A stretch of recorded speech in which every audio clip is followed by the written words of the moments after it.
Hello everyone. I know you watched this video to accompany you to sleep. So if you like this video, don't forget to like, comment, and subscribe. Also, don't forget to tell me where you are from and what time you watched this video. Let's jump straight into the story. Story 1. When a small-town accountant named Thomas Rayburn was found murdered inside his locked office in 1996, police believed it was a robbery gone wrong. But when investigators opened his personal ledger, they discovered handwritten confessions linking him to a decades-long web of missing persons, secret bribes, and a cult-like client list with ties to the town's founding families. Every page led to another dead body, and now, 30 years later, someone is killing anyone who tries to read it. The rain came down in steady sheets the morning Thomas Rayburn was found dead. It was March 14th, 1996, a gray Thursday in the quiet town of Harlow, Pennsylvania, population 4,302. Nestled in the Lehigh Valley, Harlow was the kind of place where people still left their doors unlocked, waved at strangers, and passed heirloom recipes down like family names. It wasn't just peaceful, it was unchanged. Which is why Thomas Rayburn's murder didn't just shock the town, it fractured it. He was 56 years old, a mild-mannered accountant with a reputation for being meticulous, quiet, and unnervingly private. For over 3 decades, Thomas managed the books for nearly every major business in Harlow. Lumber companies, funeral homes, diners, even the town's lone strip mall. He knew everyone's financial secrets and had a strict policy of never talking out of turn. Until the day he died. His body was found by Sheila Dawes, the office janitor, just after 7 a.m. She'd come in early to mop the halls before clients arrived. At first, she thought someone had spilled coffee inside Thomas's office. Then she saw the blood. It pooled beneath his desk, soaked into the legs of his slacks. He was slumped forward, head resting against an open ledger, eyes open, frozen in what looked like a stunned expression. His office was locked from the inside. There was no sign of forced entry. The windows were shut. No broken glass. No missing items. The initial cause of death? A single stab wound to the chest, deep, surgical, and oddly precise. The murder weapon? Never found. The Harlow Police Department had no homicide division. Crimes here were limited to bar fights and the occasional DUI. So when Thomas Rayburn was declared dead on arrival, the case was immediately escalated to the state police. Detective Nathaniel Griggs was brought in from Harrisburg. A grizzled investigator with a reputation for sniffing out corruption, Griggs had seen every kind of body, from mob hits to serial mutilations. But something about Thomas's death unsettled him. This wasn't a murder, he later told reporters. It was a message. Because as he combed through the crime scene, he noticed 3 things. The office had no signs of struggle, no overturned furniture, no signs Rayburn fought back. A tape recorder was on the desk, still warm, no tape inside. The ledger in front of Thomas was open to a page that read, "I can't keep this anymore. They made me promise, but they never stopped. God forgive me. Someone needs to see it." The entry was dated the day before his death, and what followed over the next 160 pages would upend Harlow's entire history. Because Thomas Rayburn hadn't just kept books, he'd kept secrets. Every missing person from the past 40 years documented. Every suspicious death annotated. Every town council bribe, every cash deal, every land grab buried in paperwork, cross-referenced by hand. Detective Griggs didn't believe it at first. No one did, but the names were real. Ellen Kraft, missing in 1981, Thomas noted paid in advance. Kyle Doberman, accidental drowning in 1973, Body moved, records falsified. Father Hector Moreno found hanged in the rectory in 1990. He found out about the lodge. Griggs tried to make sense of it. Was this a confessional, delusion, or evidence of something far darker? A network of people using Harlow as a front? Then they found the Harlow ledger. Tucked inside a false panel in Thomas's filing cabinet, the second book was older, bound in cracked leather, and filled with entries dating back to the 1940s. Written in various hands, it wasn't a ledger, it was a blood book. And what it documented weren't financial transactions. They were sacrifices, dates, names, amounts paid, and a recurring symbol, 3 downward-pointing triangles, arranged like a pyramid. Griggs sent it to the State Forensics Lab. Within a week, half the pages had mysteriously vanished in transit. The courier who transported the ledger was later found dead in a motel outside Allentown. No cause of death could be determined. His last phone call? A 23-second voicemail to his wife that consisted only of whispers and the phrase, "They see me now." Griggs pushed for a full federal investigation. He was told to stand down. Funding was pulled. Files were sealed, and the Rayburn murder was officially ruled unsolved, likely targeted robbery. But Griggs didn't let it go. He began meeting in secret with Harlow residents who'd known Thomas. One of them, Emily Vexler, a retired librarian, revealed that Thomas had once asked her to archive something important if anything happened to him. She never heard from him again. 2 weeks after talking to Griggs, Emily's house caught fire in the middle of the night. The cause? Electrical. But Emily had no electricity. She lived by candlelight, off-grid. Her body was never found. At her property, Griggs found an old shoebox beneath a pile of scorched floorboards. Inside were 3 things: a cassette tape labeled "For Them," a black and white photo of Harlow's founding members, dated 1912, a handwritten note from Thomas Rayburn. It read, "What we inherit becomes what we protect.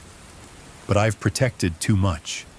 The ledger ends with me, but the debt, that's still alive." Griggs sent the tape to a private audio lab in Philadelphia. The contents, even after restoration, were chilling. A man's voice, believed to be Thomas, speaking rapidly, almost frantically. He names names, former mayors, judges, landowners. He describes a location, an underground room beneath the old textile mill, where they bring the ones who won't forget. Then silence. Then something else. A sound unlike anything the lab techs had encountered. Part static, part groan, part whisper. It lasted 14 seconds and made 3 of the 5 audio engineers physically ill. The waveform, when visualized, revealed something else. The same triangle symbol from the ledger, rendered in audio frequency bands. The case was reopened briefly in 2004, then shut again. But in 2023, a true crime podcast called Dead Ode covered the Harlow case in a 4-part series. Within 48 hours of release, the podcast received a cease and desist letter from an anonymous law firm, one that doesn't appear to actually exist. Within a week, the podcast's host vanished while visiting Harlow. Locals claimed she had been seen standing in front of Thomas Rayburn's old office window, staring, not moving, as if listening to something no one else could hear. The old Harlow textile mill stood like a dying colossus on the edge of town, its windows blown out, rusted beams twisted like ribs, and ivy crawling up every side as if nature was trying to reclaim what man had abandoned. It had been shuttered since 1974, when a fire on the 3rd floor killed 3 workers and injured 6 more. Officially, it was ruled a boiler malfunction. Unofficially, People whispered it had nothing to do with heat or machinery. They whispered about the room beneath the mill. Detective Nathaniel Griggs, now working off the books, was the only one who took the whispers seriously. Following the lead from the restored cassette tape, where Thomas Rayburn spoke of an underground room beneath the old mill, Griggs returned to Harlow in early May 1996. The town had already begun distancing itself from the Rayburn murder.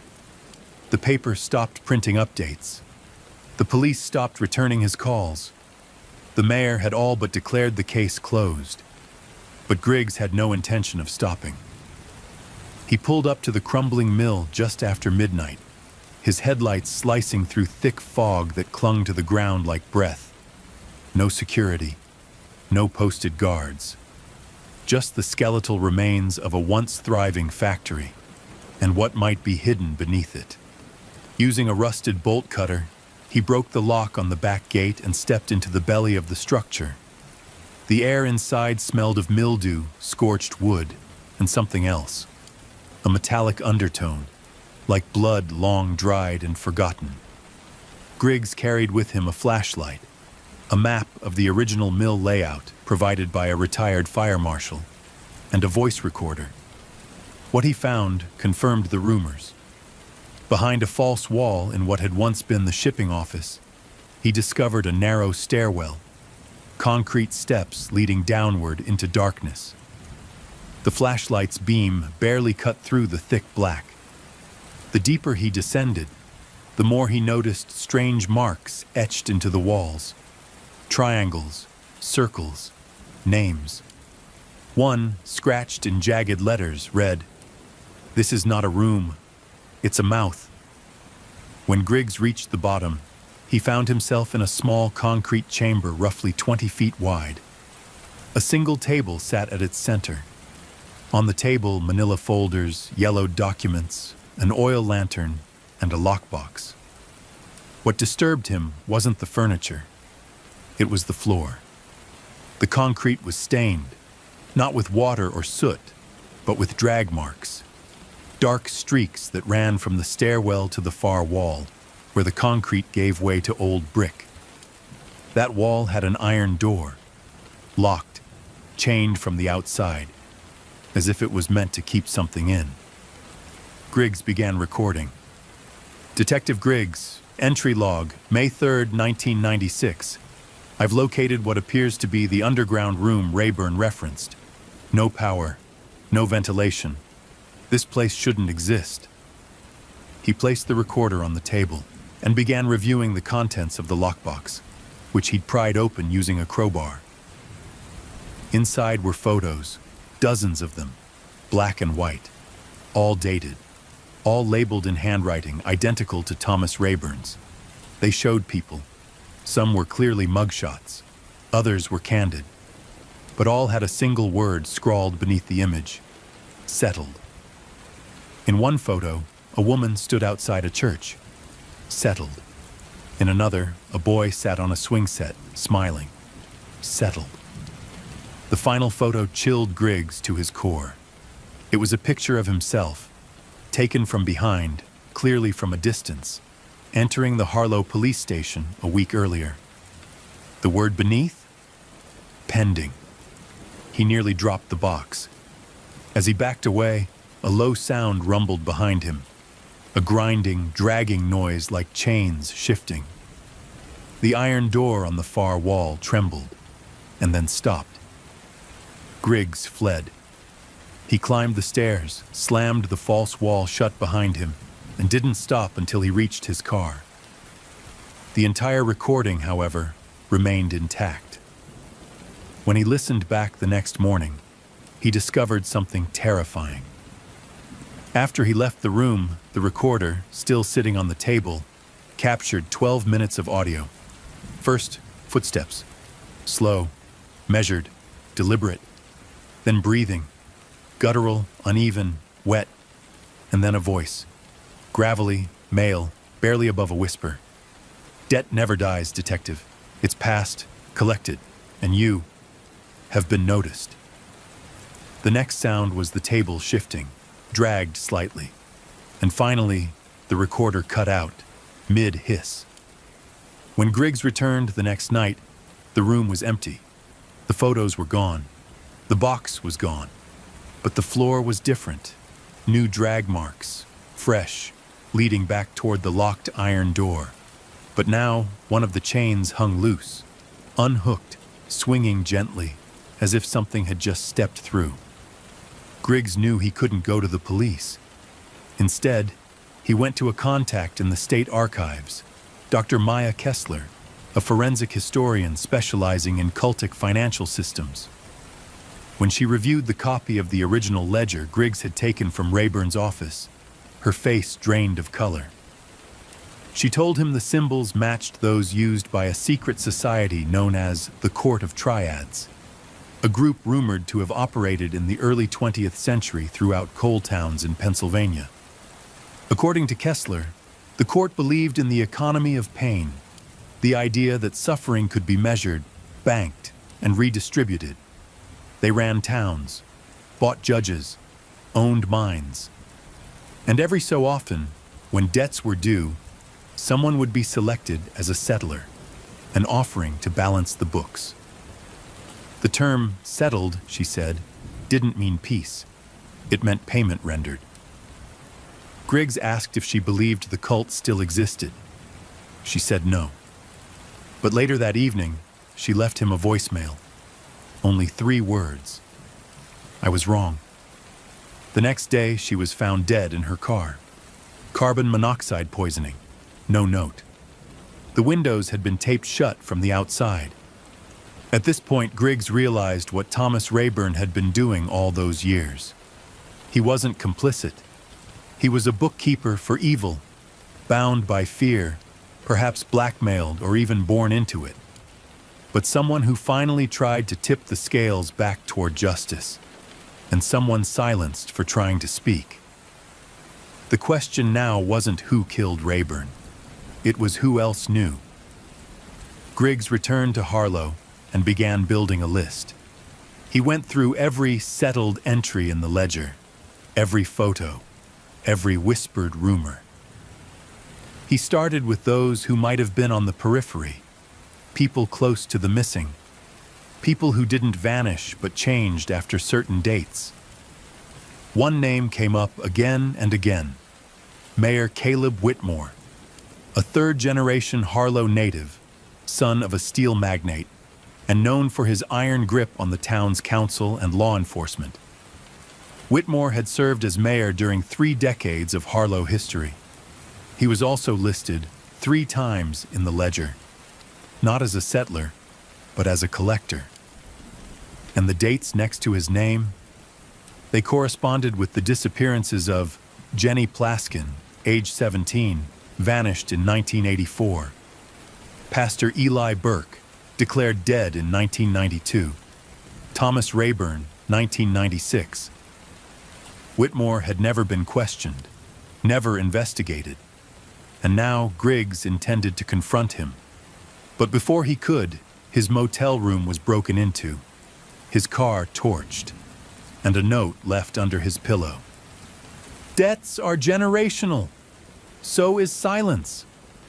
Griggs knew the only way forward was not through arrests or warrants, but through exposure. He began compiling his evidence into what he called the unsettled file. Audio, photos, timelines, and journal entries from Rayburn's hidden stash. And then, just before he could go public, Griggs vanished. His apartment emptied, his storage unit cleaned out. No body was ever found. But 6 months later, a hard drive was mailed anonymously to an investigative journalist in Baltimore.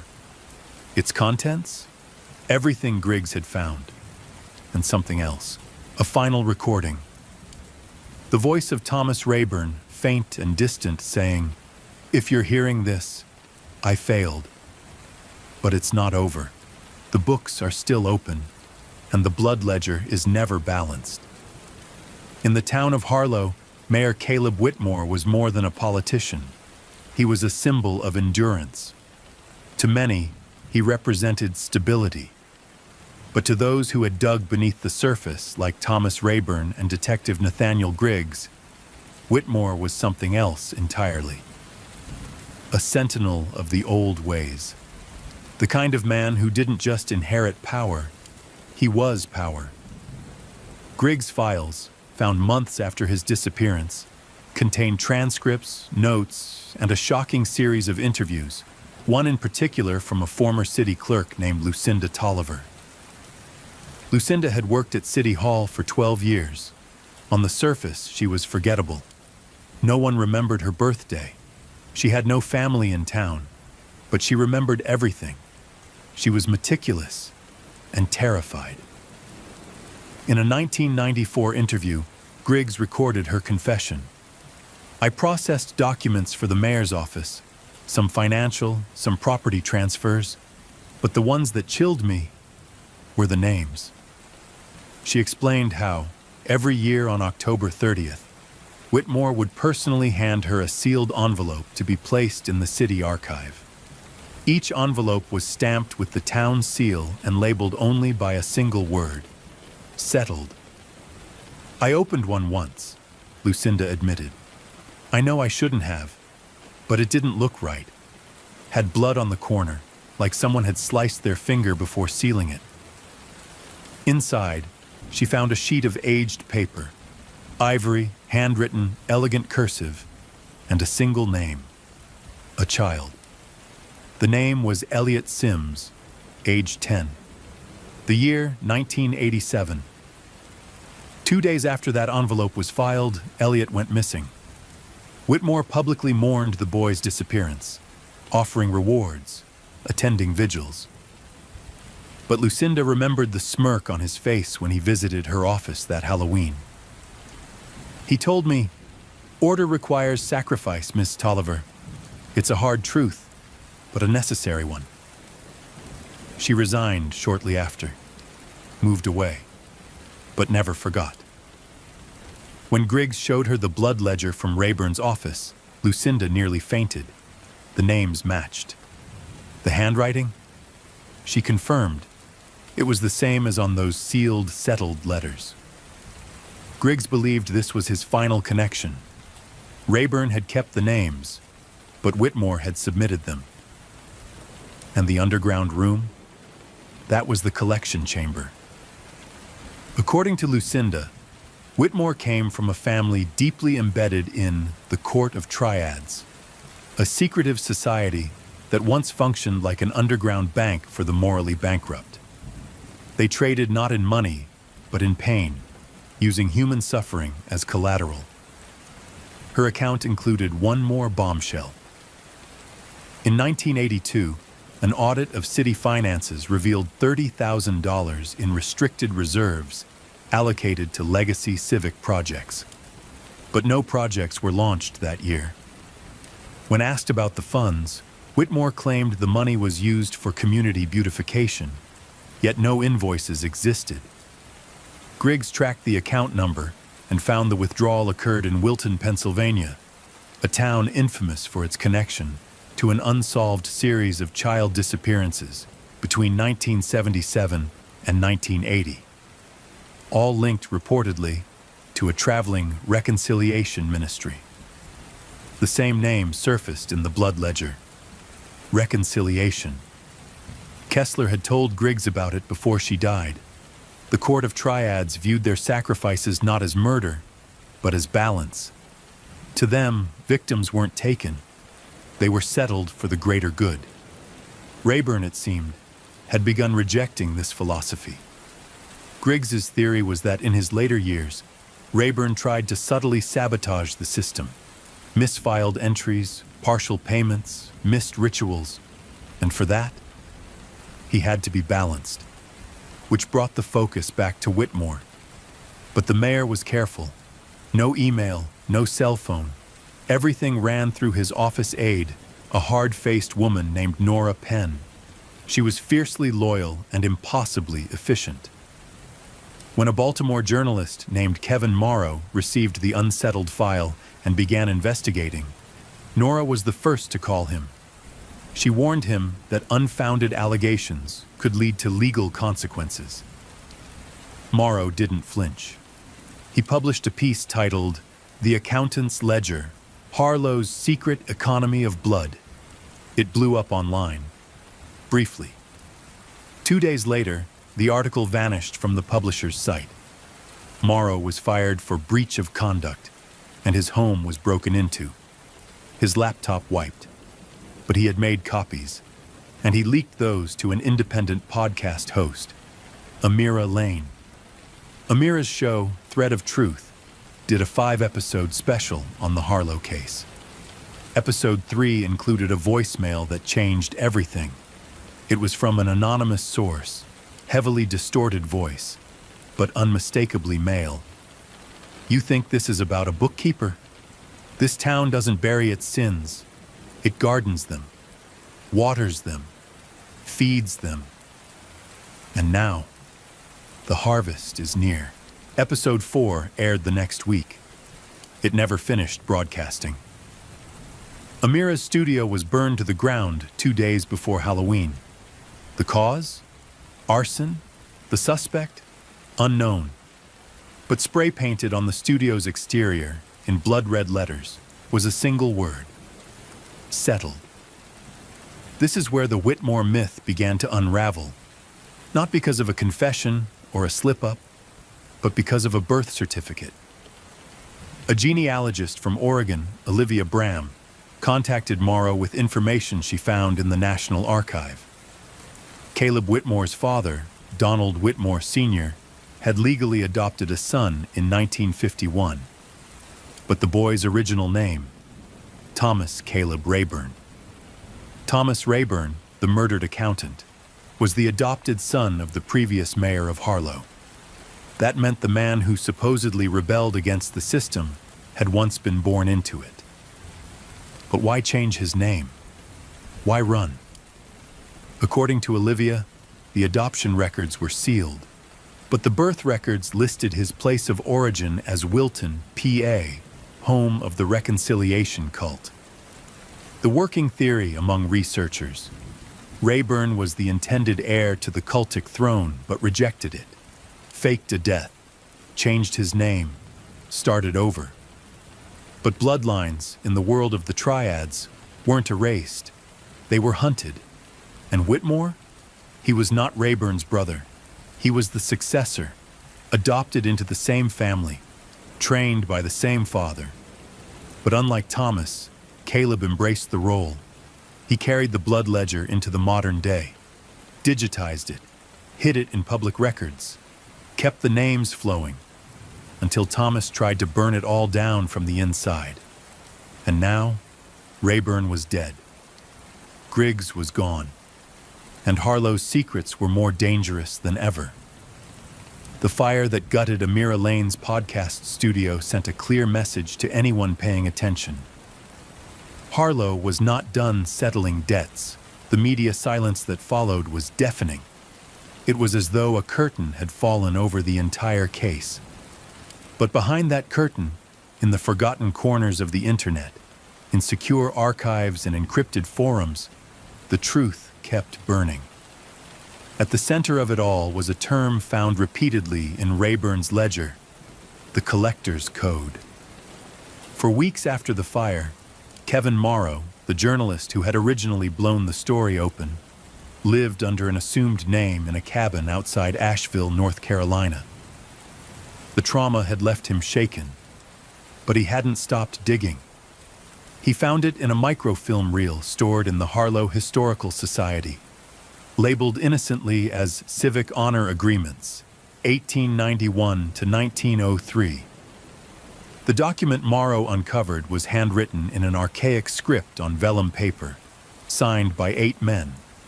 It was titled Code of the Collectors of Balance. It wasn't just symbolic, it was a blueprint. The code established the duties, succession, and ritual protocol for a secret order, the collectors. These were not simply murderers.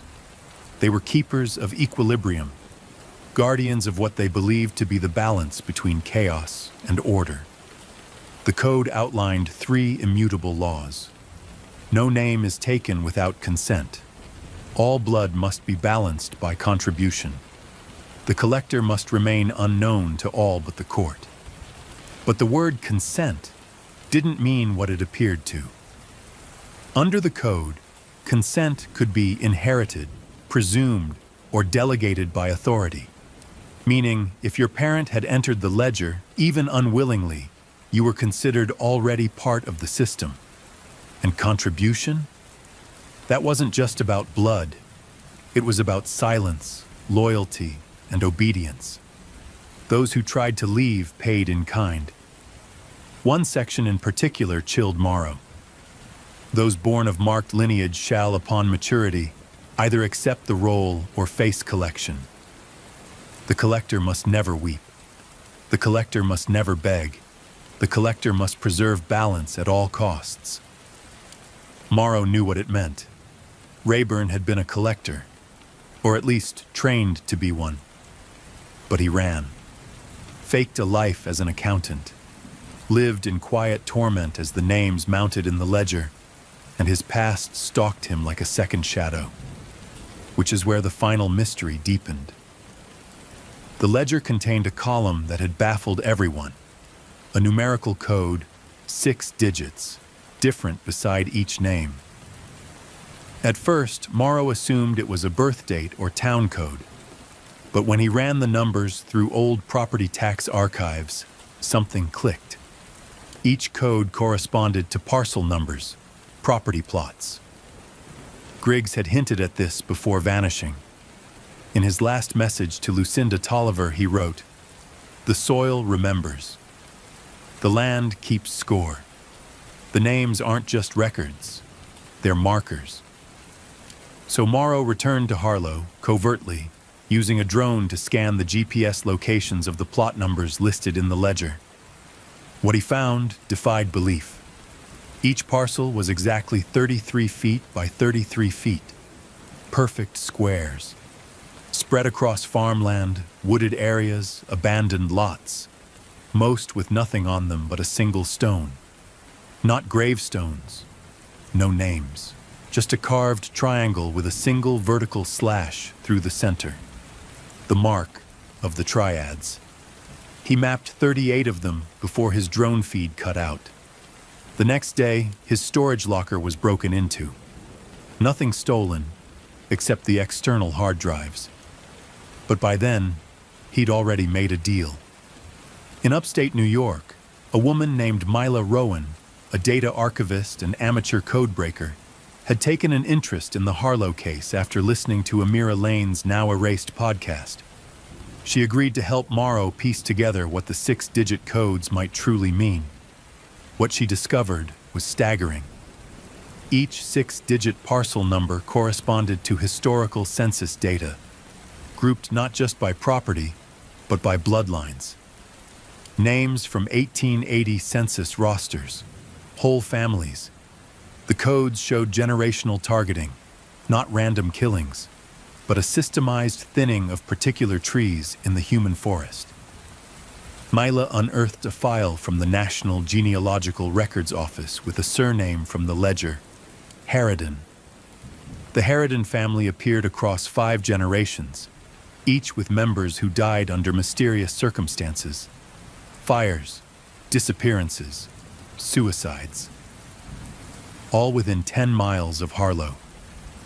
The Harridans, Mila found, had been abolitionists during the 1800s, known for speaking out against Freemason influence in small-town law enforcement. It wasn't about maintaining order. It was about revenge. The ledger wasn't just settling debts. It was keeping old grudges alive. And who enforced those grudges? The collector. Each town that had once been part of the Triad's reach had one. A silent agent, a whisper in a suit. Sometimes a priest, sometimes a judge, sometimes, like in Harlow, an accountant. But when Rayburn tried to atone, tried to expose it, the court assigned a new collector. And that person, Mila believed, was Nora Penn. She'd looked unassuming, loyal to Whitmore, but she was always present. At every crisis, every interview, every tragedy. She had no social media, no birth record, no driver's license until 1999. Just a single mention on a hospital record in Wilton, PA. She wasn't just a gatekeeper, she was the executioner. The theory fit. Nora appeared in security footage from Rayburn's building 2 days before his body was discovered. No one ever questioned her presence. She had city authorization, and her car had visited 19 of the 38 parcel sites, all confirmed by GPS logs pulled by Mila from a compromised DOT traffic cam system. There was one more piece, buried in Griggs' final case notes, tucked away in a locked drawer at a private storage facility. Morrow found it after Mila tracked the rental payment from Griggs' old bank records. It was a videotape labeled Code Keeper. On the grainy VHS, Griggs appears, gaunt and visibly exhausted. He stares directly into the camera. "If you're watching this, I'm gone. They've come to settle me. But you need to know something. The ledger isn't just a list. It's a contract. If it stops, they come for the collectors. If it grows, they come for us. And there's one more ledger. Older. Hidden." His hand reaches off-screen and returns with an old, leather-bound book. It's called The Precursor, and it names the first collector. Not Whitmore, not Rayburn. Someone older, someone still alive. The tape ends with a single whispered word. Auburn. Morrow's search led him to the town of Auburn, Maine, and what he found there was something no one could have predicted. The town of Auburn, Maine wasn't on many maps for the things that mattered. It was small, scenic, and quiet in the way that suggested nothing ever truly happened there. At least nothing written in ink. But to Kevin Morrow and Mila Rowan, it held the last clue uttered by a dead man on a videotape. The whispered word that cracked open the center of the storm. Auburn. What Morrow discovered about the place left no doubt. Auburn had once been the headquarters of the Court of Triads. Not the current iteration that had scattered its rituals across obscure towns like Harlow, Wilton, and Laramie, but the original seat, the Hive, where the balance philosophy was born, where the first names were ever written in the ledger. The founders, according to whispers from archived fraternal meeting minutes from 1834, were 3 men: Ambrose Gallier, Obadiah Rook, and Elias Croft, each from different parts of Europe, each survivors of religious purges in their own countries, each arriving in America in the late 1700s. Their belief system blended early Christian mysticism, folk sacrifice, and a kind of proto-utilitarianism, one where suffering could be mathematically justified. Morrow called it moral bookkeeping. If a town suffered one murder, Rook wrote in a surviving letter, but prevented the collapse of its poorhouse, then the life was not taken in vain, but rather converted to good. We must simply find ways to keep the math honest. In the modern day, the town square in Auburn looked like any other: a courthouse, a diner, a small public library. But beneath it, literally beneath it, was a tunnel system that dated back to the early 1800s. Morrow and Mila followed a path that led them to an abandoned printing shop once known as Croft and Company. It was there, beneath loose floorboards, that they found a trap door. Beneath it, a passage into the catacombs. They weren't alone. Someone had already been there. The walls had fresh markings, symbols matching those on the stones in Harlow. Triangles, slashes, the language of the triads. And then they found the room.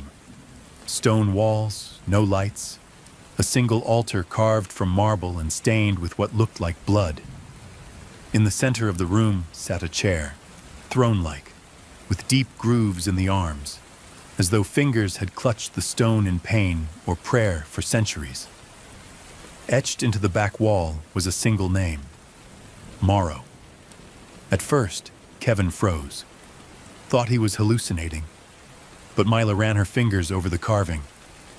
"It's fresh," she said, "days old."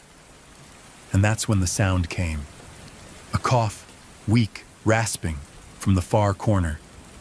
Someone was sitting in the shadows, slumped, covered in a heavy cloak.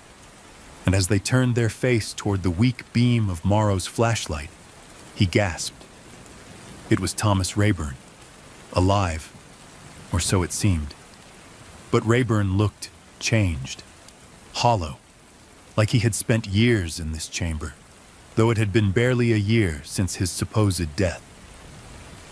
"I was never dead," he rasped, only unsettled.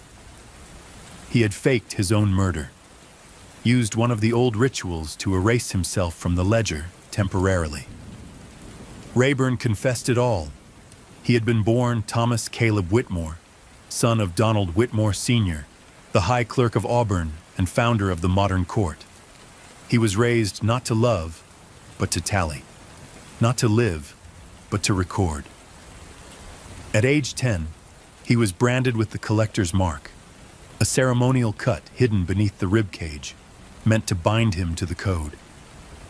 "My first name, the first I ever took," he said, tears welling in his eyes, "was my brother's. That brother was Elias Whitmore, the child Caleb later claimed was missing in Harlow in 1987.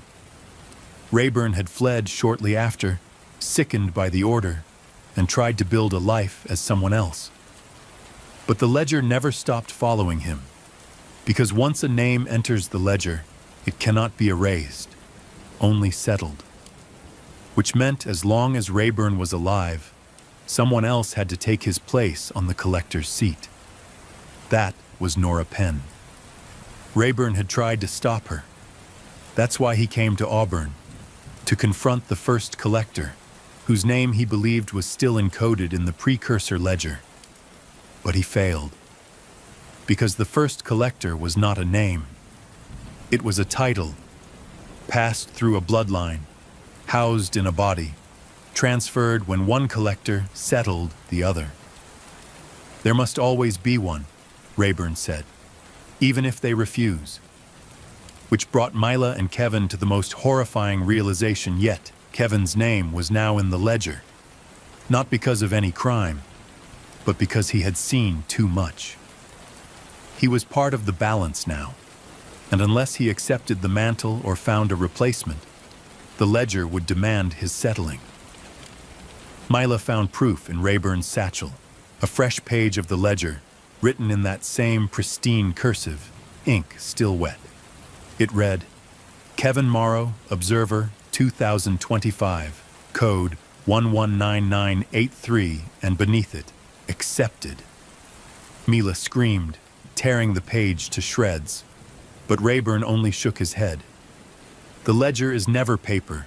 It's memory, intent. You can't destroy it, only pass it on." Rayburn offered Kevin a choice. Take the precursor ledger, become the next keeper, and hide in the margins like he had, or be collected. Kevin refused. He would fight. He would publish, expose everything. Rayburn simply nodded. "Then you won't live to see winter." They left him in that chamber, too afraid of what he might do next. Back above ground, Mila sent the precursor scans to 3 secure locations. Kevin filed an encrypted story with a Swiss host, but as they prepared to flee Auburn, Mila noticed something chilling. Her name was gone. Every record of Mila Rowan, social media, genealogy databases, DMV records, had disappeared. The ledger wasn't just collecting, it was rewriting reality. Mila Rowan was gone. Not dead, not kidnapped in the traditional sense. She had simply vanished, like a wisp of breath in cold air. One moment she was sitting in the passenger seat of the rental car as Kevin Morrow drove them out of Auburn. The next, He looked over after a curve in the road, and the seat was empty. Her door was locked. The seatbelt was still buckled, but she was nowhere. Morrow slammed the brakes, heart hammering, tires screaming on wet pavement. He leapt out, yelling her name into the thick pine woods that lined the highway. Nothing but wind, no footprints in the soil, no sign of struggle. It was as if the very act of seeing too much had made her evaporate. He dialed her number. Disconnected. Her email. Deactivated. Her cloud accounts. Blank slates. Kevin drove back to the last diner where they'd eaten breakfast that morning. A greasy spoon called Marla's Kitchen off Route 49. Mila had left a notebook in the booth. She'd scribbled a strange phrase on the back of the receipt. If you can read this, they already know. The waitress didn't remember Mila at all. Only Kevin, and she was sure of it. You came in alone, she said. Ordered a Denver omelet and talked to yourself. Kevin left shaken, thinking back through every conversation with Mila. Every drive, every clue, every late-night breakthrough. Had she ever interacted with anyone but him? She had. He was sure of it. Rayburn saw her, spoke to her. Didn't he? Kevin dug through his encrypted files and found video footage he had secretly recorded in the Auburn catacombs. In the clip, Kevin pans the flashlight toward the altar and captures Rayburn's gaunt face. But Mila's voice is only heard behind the camera. Never shown. Not even once. He slowed the video, turned up the gain. Rayburn says, "You brought her?" But it's unclear if he's looking at Kevin or behind him. Then, later in the tape, he says something else. Something Kevin missed the first time. She's part of you now, like your shadow. That's when Kevin opened the precursor ledger, the scanned version Mila had uploaded to a secure server before her disappearance. She had marked pages with color-coded annotations. On page 148, scribbled in red, "Archivists aren't born. They're left behind." According to the notes, the archivist role was not an official rank like the collector or high clerk. It was more elusive, a kind of emotional tether between the ledger and reality. Archivists served as conduits, memory holders, able to access and preserve details even the ledger could not erase. But there was a catch. Archivists could not be remembered. The deeper they accessed the precursor, the more detached they became from the visible world. Their very presence became a paradox. They existed, but only to the ones closest to the truth. Once forgotten, they could not be recalled without a cost. Morrow was now the only person alive who remembered Mila Rowan, and the ledger knew it. That night, while staying at a roadside motel in Vermont, Kevin received a call from an unknown number.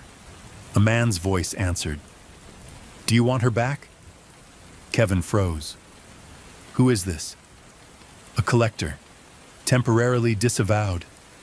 I don't agree with how this one ends. She's not gone. Just misplaced. There's a way to retrieve her, but you must give the ledger something in return." Kevin's throat went dry. "What?" "A name. A real one. With meaning, with pain." Kevin refused, but the voice was insistent. "You're already writing the next chapter, Mr. Morrow. Might as well finish the book." He hung up. Kevin sat in silence. The room felt colder. The mirror in the corner of the motel room began to fog, not from steam, but as if someone on the other side were breathing against the glass. And then words appeared. "She chose this." Kevin ran. He didn't know where he was going, only that the ledger would never stop. He reached out to everyone he could. Editors, tech contacts, old college friends. No one remembered Mila Rowan. He even tracked down her former roommate in Boston, a woman named Emily Lang. She opened the door cautiously when Kevin arrived and shook her head slowly. I never had a roommate named Mila. But when Kevin showed her a photo, one of the only surviving images he had, pulled from an offline backup, Emily stared hard and whispered, "I drew her once, in a dream. I thought she was just my sleep paralysis figure." Emily brought out a sketchbook, page 24. It was Mila's face, identical, down to the scar above her left eyebrow. Kevin realized something then. Mila was not gone. She had crossed into the margins, into the domain of the ledger's memory. And if the collector was right, she could be brought back. But only if Kevin gave up a name. He turned to the precursor again, reading through old rites. He found a passage titled, "The Ritual of Recollection." It spoke of a sacrifice, not of blood, but of lineage. The name must be of flesh, a tether to past truth. Once given, the archivist may return, but the donor shall forget all names, save theirs. It meant if he gave up a real name, someone deeply tied to him, he'd save Mila, but lose everything else about his past. Every friend, every loved one, all gone from memory. Kevin hesitated, then wrote down one name, Taylor Morrow, sister, 1991. His twin, who had died when they were 13 in a house fire Kevin never recovered from. He barely remembered her face anymore. The lights flickered, the mirror fogged again, and standing in the motel doorway, drenched from rain, dazed but alive, was Mila. She collapsed into his arms, whispering, "You found me." He held her tight, but something was missing. Kevin couldn't remember his sister's name anymore. For 163 years, the Court of Triads ruled silently, its codes carved not in law, but in blood. But now the secret was out. Kevin Morrow and Mila Rowan had done the unthinkable. They had published a fragment of the precursor ledger, not publicly, not on the open web. That would be suicide. But they shared it with 6 investigative journalists across 5 countries, each working independently, each unaware of the others. The leak went live at midnight on a dark web forum used by archivists, whistleblowers, and paranoid ex-intelligence agents. The reaction was immediate. Some called it a hoax. Others, those with knowledge of missing persons cases, political purges, and inexplicable balancing acts across U.S. history, recognized the truth. The ledger was real, and the moment that truth saw light, the war began. It started with the silences. Within 48 hours, 3 of the 6 journalists vanished. Their digital footprints were erased, bank accounts closed, apartments emptied. Only one of them, a former MI5 analyst named Jeremy Kallman, managed to get a message out before disappearing. They're not human. They're systems, living ones. Kallman's voice was strained, slurred. The audio glitched, suggesting tampering. Still, Kevin and Mila shared it through secure peer-to-peer channels. A message in a bottle, hoping someone, anyone, would believe. Kevin noticed something else. Everywhere the ledger fragments appeared, they left marks in the code. Not just metadata or traceable IPs, but symbols, hidden in the formatting. Small triangles. They weren't from the uploaders. They were inserted by the ledger itself. It was watching, and it was responding. Then came the clerks. They didn't call themselves that, of course. But in every case where a survivor had faced off with a known collector, witnesses now coming forward in increasing numbers, there was always a second figure nearby. A quiet person, usually in a support role, a nurse, a counselor, a tech contractor, someone who cataloged the scene. Now those people were surfacing in clusters, identical behaviors, same blank eyes, all of them claiming allegiance to something called the Order of Clerks, an internal balancing force within the court. Their job wasn't to kill, it was to record. "Every action requires documentation," said one self-identified clerk, shortly before he was found dead in a Chicago safe house. "The ledger is not a tool, it is a witness. We are its fingers." The documents found on him were horrifying. Files spanning centuries, listing settled accounts, political opponents, dissidents, children. One page was labeled, "Harlow, Maine, balance, 31 taken, 29 returned, the 2 unreturned, Kevin Morrow and Mila Rowan." Kevin began broadcasting his research live on pirate radio, closed-loop podcasts, encrypted email threads. Mila posted anonymously on conspiracy forums under the name Precursor Dust. They knew it wouldn't last. The ledger was rewriting reality faster than they could post. Names disappeared from obituaries. Death certificates reversed. Entire graveyards blinked off state databases. Still, for every name erased, 10 people remembered. And memory, they learned, was the ledger's only weakness, because the court couldn't erase what people refused to forget. So Kevin launched the next phase, the memory ledger. He created a decentralized, anonymous platform where people could submit names of lost loved ones, those whose deaths never made sense, those whose cases vanished without trace. Within a week, there were 48,000 submissions. Within a month, 200,000. And hidden among them were patterns. The algorithm Mila coded, using the fragments of the precursor ledger, identified repeat locations, names, and symbols. The most common phrase among them all, "Balance must be kept." And suddenly, it clicked. The ledger wasn't a tool of control. It was a religion, an ideological framework for the court, a belief that every death had to be countered, every secret weighed. The balance was their god. The clerks were its priests. The collectors were its sword. Kevin and Mila were now its heretics.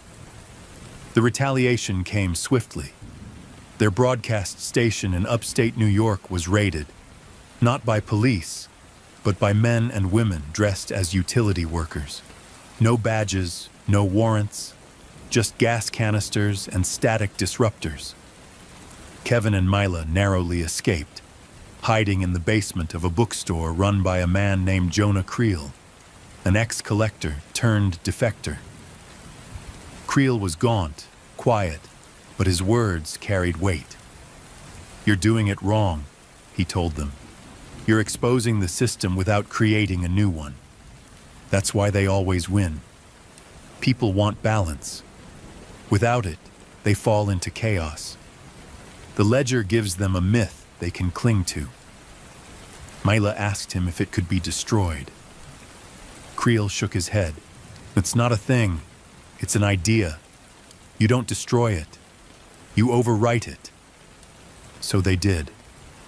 Kevin uploaded the mirror ledger, an open-source record that allowed anyone to create their own entries, assigning meaning to the names they had lost. A kind of spiritual resistance. It was crude, vulnerable, but it spread like wildfire. The names came pouring in. Children lost in state custody, whistleblowers who never returned home, people dismissed as suicides, overdoses, accidents. Now they had stories. Now they had witnesses. And for the first time in centuries, the court was on the defensive. In April 2025, the Mirror Ledger reached 3 million submissions. Journalists began connecting the dots. International tribunals called for investigations. The UN issued a statement. The Vatican quietly admitted to once housing a fragment of the ledger beneath St. Peter's Basilica. And then, the signal went dead. Every server hosting the Mirror Ledger crashed at once. All backup nodes, offline. Darknet mirror sites, wiped. All that remained was a single blinking terminal in a warehouse in Berlin, where a node had accidentally remained disconnected from the network during the blackout. Kevin and Mila flew there within hours. The screen showed a single message. Last entry processed. Balance maintained. Mila scrolled through the final page. One name stood out. Kevin Morrow, settled. 2025. Kevin stepped back. His hands trembled. "I didn't do this," Mila whispered. But Kevin understood. The ledger hadn't killed him. It had recorded his death as a warning, a prophecy, a countdown. He turned to Mila and said, "We're almost out of time." When the mirror ledger marked Kevin Morrow as settled 2025, the meaning was clear to him, even if others saw it as metaphor. He was going to die. And not in the poetic, slow-burn way resistance heroes tend to in the margins of history. This would be immediate, surgical, and designed to erase more than his body. The Court of Triads wanted his impact wiped clean. But Kevin had one last move left. They fled Berlin under darkness, boarding a mail truck run by an underground courier network known as the Pale Route, a collective of rogue couriers who smuggled not drugs or weapons, but information. Mila traveled with Kevin in silence. The old pain in her eyes had returned. Since Kevin had brought her back from the margins using the ritual of recollection, she hadn't spoken about what it was like, being unremembered. But in the truck's cramped interior, under the amber flicker of a stolen Russian lantern, she finally whispered, "It's like screaming inside a mirror. You see the world, but it passes through you. You could walk into a room and people would say it's empty. Your voice bounces off walls, never ears." Kevin placed a hand on hers. They both understood what was coming next. The counterbalance. It was the final mechanism in the precursor ledger. The last page. A myth among archivists. Mila had only seen reference to it once, in the margins of a 1922 entry about the Spanish flu. When the weight of memory tips the scales, the counterbalance comes. Kevin believed it was a failsafe, a coded ritual that could neutralize the ledger's control. Not destroy it, nothing could, but overwrite it, just as Jonah Creel had warned. The problem? To enact the counterbalance, one had to be settled. One had to die. In a candlelit attic in Warsaw, inside the hidden archives of an old museum curator who had preserved rogue collector writings for over 40 years, Mila and Kevin found it. A half-burned page, charred at the edges, typed in Czech, translated in Mila's hand. To shift the scale, offer a weight unseen. The ledger can hold one truth, replace it with another, let the names live. The text called for three things: the final name, a person once erased, now re-entered; the memory bearer, someone who remembered the lost without forgetting themselves; the witness, a living record of the exchange, sworn to speak it aloud. They had the first two. Mila was the final name. Kevin was the memory bearer. But they needed the witness. That night, Mila contacted a man named Father Lucas Hailstrom, an excommunicated priest who had spent 20 years documenting false martyrdoms caused by the court. He had been imprisoned in Norway, released on appeal, and had since vanished. She used an old code phrase she'd been taught during her archivist initiation. The reply came within the hour. "Come to the Basilica ruins, Benevento. Bring nothing you cannot lose." Italy, April 14th, 2025. The ruins stood in silence, choked by weeds and time. Once a holy place, now a forgotten monument. They met Father Hailstrom at dawn. He looked nothing like a priest.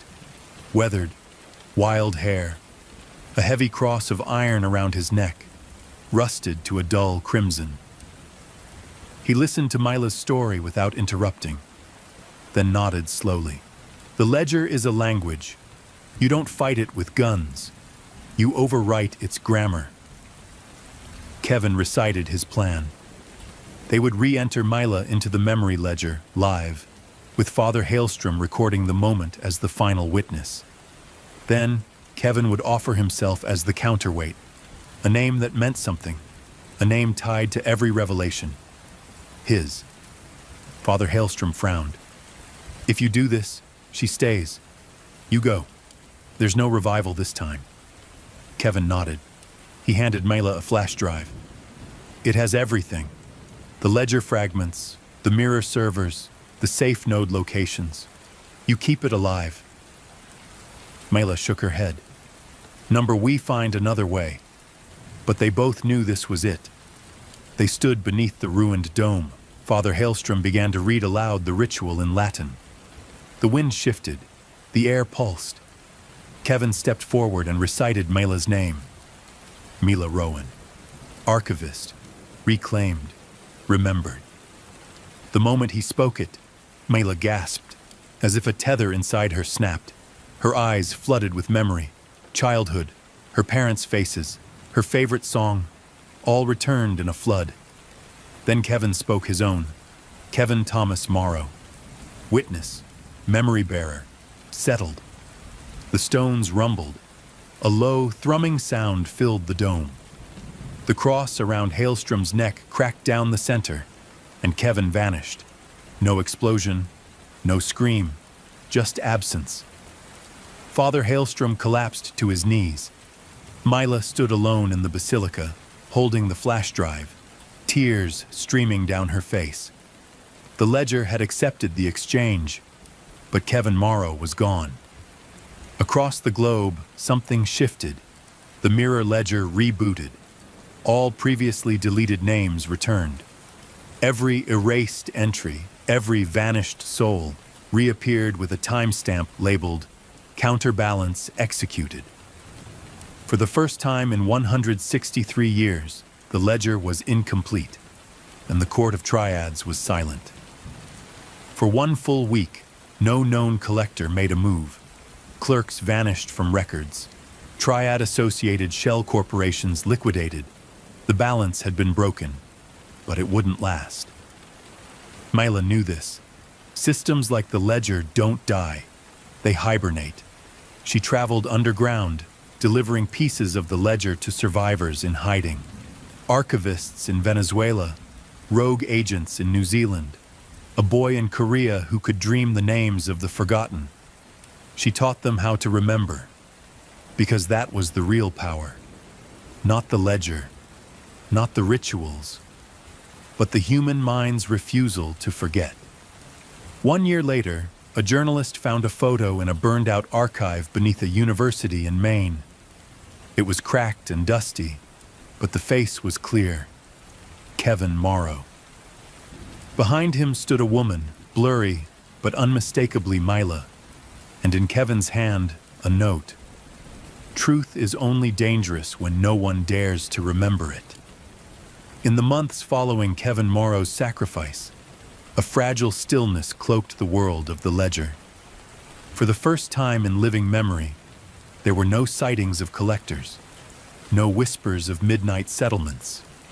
The balance, once so meticulously maintained, was broken. But quiet didn't mean peace. It meant preparation, and Mila Rowan wasn't waiting for the next move. She was building her own. Beneath the Caucasus Mountains, hidden in the remains of a Soviet-era comms bunker, Mila established the first resonant node, a cryptographic vault designed to house fragmented entries from the mirror ledger, disconnected from any centralized internet or cloud. It was air-gapped, completely isolated. Why? Because the ledger could learn. Since the counterbalance event, Mila had noticed subtle anomalies in digital communications. Messages rearranged, metadata rewritten, AI-generated speech mimicking lost voices. The ledger hadn't just absorbed Kevin. It had evolved from him, and it had left her a message. 3 weeks after Kevin's death, Mila received a physical letter, delivered by an unmarked courier with no return address. Inside, a single sheet of linen paper, pressed and yellowed, typed in courier font. The memory bearer is not gone. The ledger remembers everything, even him. Mila's blood ran cold. The Court of Triads hadn't deleted Kevin. They had archived him. She began gathering names, people who had experienced near-miss disappearances or inexplicable returns from unmemory, survivors of the ledger. There were more than she expected. Some came from psychiatric hospitals, others from refugee camps. One was a 6-year-old in Sudan who remembered the death of her twin sister in vivid detail, though records said the girl had always been an only child. They all reported the same dream: a tall man in a storm coat standing in a library that burned without heat. He whispered, "I remember you." Mila dubbed them the remnants, and she began forming a protocol, something Kevin had theorized but never enacted, a concept buried in the precursor ledger under the header, Reversio Memoriae, the Resurrection Protocol. Reversio Memoriae was not about literal resurrection. It was about reclaiming lost data, emotional, cognitive, and sensory information the ledger had sequestered in its internal systems. It operated like a ghost drive, a parallel memory stream. And Kevin's was still active, buried deep beneath the foundational code of the mirror ledger. Not alive, but preserved.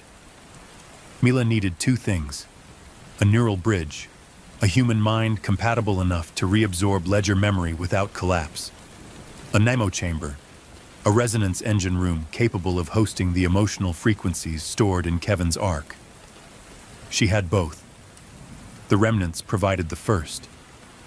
A woman named Cora Wei, an astrophysicist from Singapore who had survived being settled twice, agreed to be the bridge. The Nemo chamber had been built by Jonah Creel in Alaska during his time as a rogue collector. It used electromagnetic reverberation to induce semi-conscious recall from encrypted memory fragments. It was time. April 2026. The resurrection began at 2:06 a.m. Cora lay in the chamber. Mila monitored her vitals. Creel activated the frequency, inputting the coordinates tied to Kevin's ledger timestamp. Within moments, Cora's pupils dilated, her body arched. Then she began to speak. "Mila, if this works, I need you to finish it. You're the last archivist. They didn't erase me. They hid me, under the names of those I couldn't save. The precursor ledger is not the first. There was another, under the Vatican, before that, before writing, a language of death. You must rewrite it, a new ledger, one that remembers without settling." Cora collapsed. Silence. Then a final message, barely audible. "Remember Harlow." Mila stared at the data burst extracted from the session. It wasn't just Kevin's voice. It was his memories, compressed into linguistic patterns, speech anomalies, even biometric phrases. His favorite songs, the way he pronounced ledger, a rhythm in his voice when he was about to lie. Kevin wasn't alive, but he existed. Not a ghost, not data, something in between, a cognitive echo. And Mila had a choice. Use the echo to simulate Kevin's presence, speak with it, learn from it, or upload it back into the ledger. The first would make her vulnerable. The second might give Kevin control again. She chose both. In the weeks that followed, Mila embedded Kevin's memory echo as a rogue node within the new iteration of the mirror ledger, codenamed Archive K. It couldn't think, but it could respond. When users submitted names, Archive K could link them to hidden patterns, forgotten history, and names buried by the original court. One by one, survivors reported a new phenomenon. Entries came back with stories, accurate stories, ones only their lost could have told. Kevin's echo was stitching the ledger into something new, something human. But the court wasn't gone. With every action Mila took, they re-emerged, no longer as cloaked figures in alleys, but as influencers, corporate consultants, memory entrepreneurs. They pitched a new idea to the world. Why remember tragedy? Why hold on to pain? Join Balance, an AI-driven platform for emotional harmony. Forget the hurt. Keep only the joy. Mila saw the tech.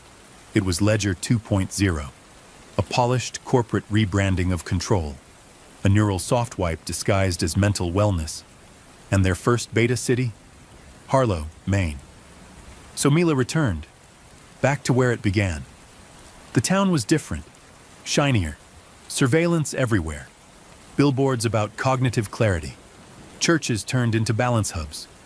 She stood at the site of the original fire that had nearly taken her life, and buried beneath the roots of a split oak tree, she found it.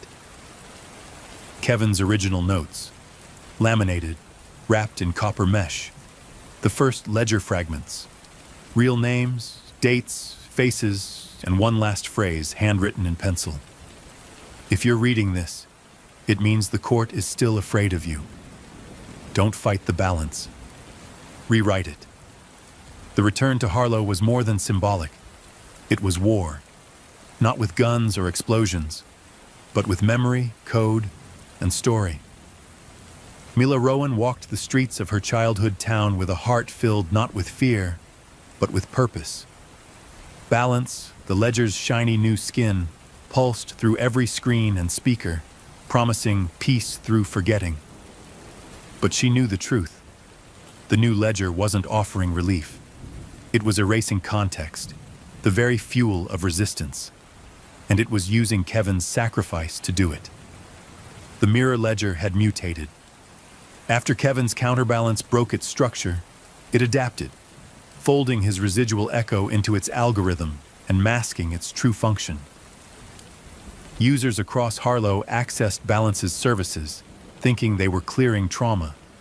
In reality, they were feeding it new names it could tag, track, and eventually settle, silently, efficiently. Mila's mission wasn't just to stop it, she had to replace it.